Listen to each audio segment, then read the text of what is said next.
regulation?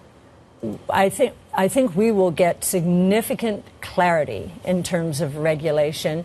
We will get legislation as well. I think many more policymakers in Washington understand that this was a single vote issue for many voters, especially young voters. And so this is becoming much more of a bipartisan issue.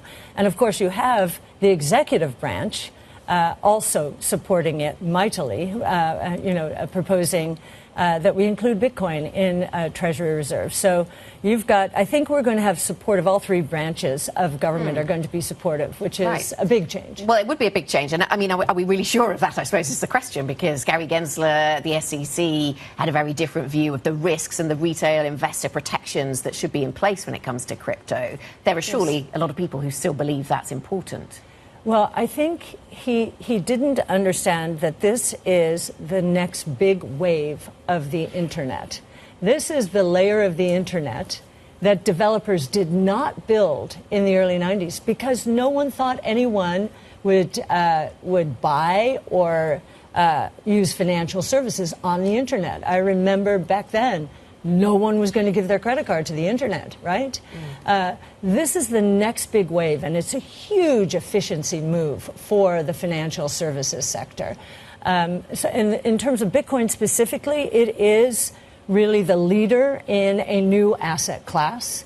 And we have a paper out on that. You can see the low correlations, which do define a new asset class. And it is a global monetary system. It's a very big idea.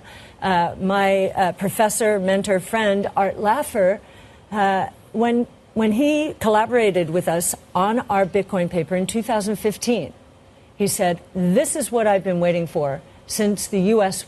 closed the gold window in 1971.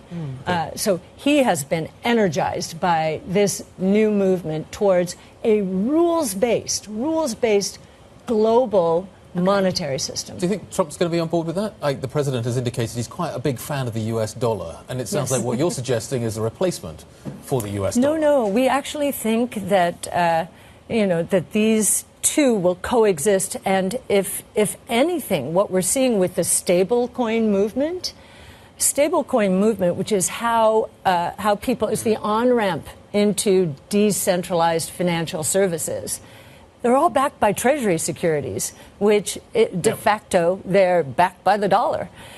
So we think that movement is gaining momentum here, especially now with the deregulation. You say they're rules-based, but then we see more coins coming all the time. So there might be restricted supply. From the president. Yeah, from the president and his wife. So I said Bitcoin was rules-based. 21 million units, and we're nearly at 20 million now. So that scarcity value will continue to support Bitcoin going forward. So you talk